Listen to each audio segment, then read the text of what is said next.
ৰাম ৰাম বন্ধু বান্ধৱীসকল, আপোনালোকে সন্ধিয়া সময়ত এই তিনিবিধ বস্তু কাকো নিদিব, নহ'লে আপোনালোকৰ ঘৰখন থান-বান হৈ যাব।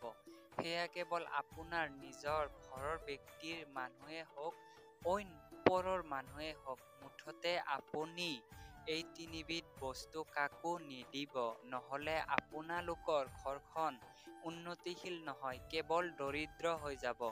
গতিকে বন্ধু বান্ধৱীসকল, আজিৰ এই ভিডিঅ'টো আপোনালোকে বহুতো ধৰণৰ গুৰুত্বপূৰ্ণশীলভাৱে আপোনালোকে চাব, কাৰণ আপোনালোকৰ দৈনন্দিন জীৱনত বাধা বহুতো আহিব পাৰে। কিন্তু আপোনালোকক কওঁ যে এই তিনিবিধ বস্তু যদিও আপোনালোকে অজানিতে দি পাইছে, তেতিয়াহ'লে আজিৰ পৰাই আপোনালোকে দিয়াটো বন্ধ কৰক, নহ'লে আপোনালোকৰ দৈনন্দিন জীৱনটো, সাংসাৰিক জীৱনটো খুব দৰিদ্ৰশীল হ'ব।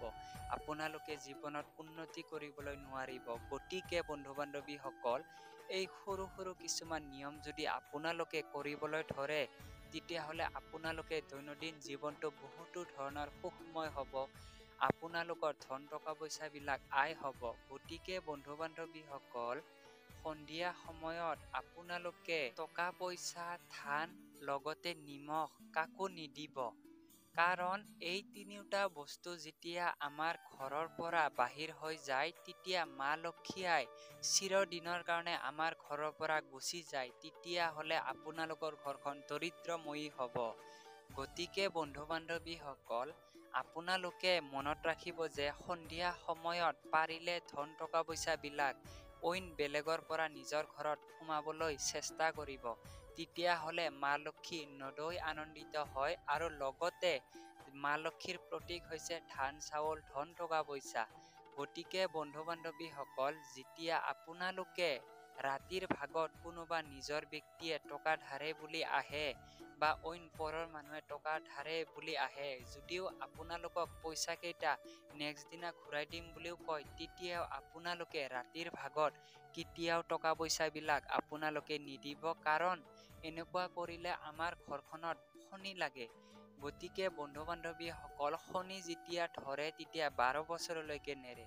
গতিকে আপোনালোকে ধন টকা পইচা, নিমখ আৰু ধান, ঘৰৰ পৰা এই তিনিবিধ বস্তু আপোনালোকে কেতিয়াও কাকো সন্ধিয়া সময়ত নিদিব।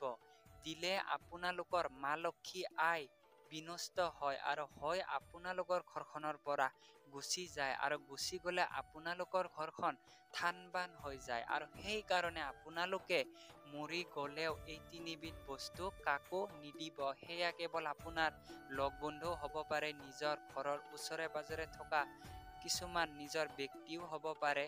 গতিকে বন্ধু বান্ধৱীসকল, এটা কথাই মনত ৰাখিব যে আপোনালোকে এই ধান, ধন, টকা পইচা এইবিলাক বস্তু যেতিয়া ঘৰখনৰ পৰা বাহিৰ হৈ যায়, তেতিয়া আমাৰ ঘৰখনত দৰিদ্ৰই বাহা লয়, কল্কিয়ে বাহা লয়, হাই কাজিয়া হয়। আৰু সেইকাৰণে আপোনালোকে এইখিনি কথা মনত ৰাখিব যে সন্ধিয়াৰ ভাগত আপোনালোকে কেতিয়াও এই তিনিবিধ বস্তু ঘৰৰ পৰা বাহিৰ নকৰিব। পাৰিলে আপোনালোকে অইন বেলেগৰ পৰা নিজৰ ঘৰত আনিবলৈ চেষ্টা কৰিব। বন্ধু বান্ধৱীসকল, ভিডিঅ'টো চাই আপোনালোকৰ কিমানখিনি জ্ঞানপূৰ্বক সাৰ্থকতা পূৰ্ণ হ'ল, মোক এটা কমেণ্ট যোগে জনাব।